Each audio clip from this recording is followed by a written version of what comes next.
சென்னையில் வெள்ளம் பாதித்த பகுதிகளை அமைச்சர்கள் வேலுமணி, வளர்மதி, கோகுல இந்திரா உள்ளிட்டோர் நேரில் பார்வையிட்டு நிவாரணப் பொருட்களை வழங்கி வருகின்றனர். மேலும் தலைமைச் செயலகத்தில் முதலமைச்சர் தலைமையில் ஆலோசனை கூட்டமும் நடைபெற இருக்கிறது.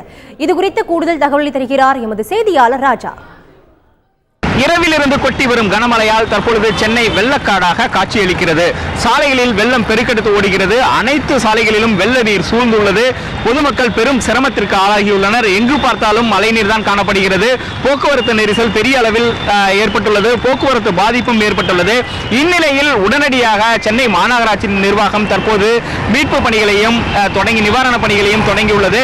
எங்கெல்லாம் வெள்ள நீர் சூழ்ந்துள்ளதோ அந்த பகுதியில் உள்ள அடைப்புகளை சரி செய்து அந்த கழிவுநீர் கால்வாய்களில் நீர் போவதற்கு ஏதுவான பல்வேறு அந்த மீட்பு பணிகளை தற்பொழுது மாநகராட்சி ஊழியர்கள் செய்து வருகின்றனர்.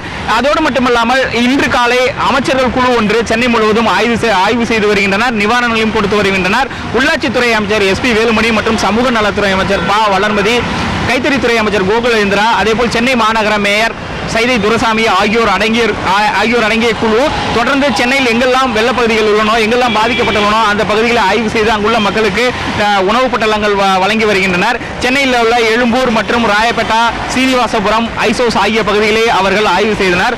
தொடர்ந்து அவர்கள் சென்னையின் பல்வேறு பகுதிகளில் மீட்பு பணிகளை முடுக்கிவிட்டுள்ளனர். அந்த பகுதியிலும் பார்வையிட்டு வருகின்றனர்.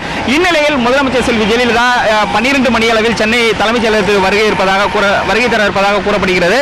அங்கு ஒரு அவசர கூட்டம் நடைபெறுகிறது.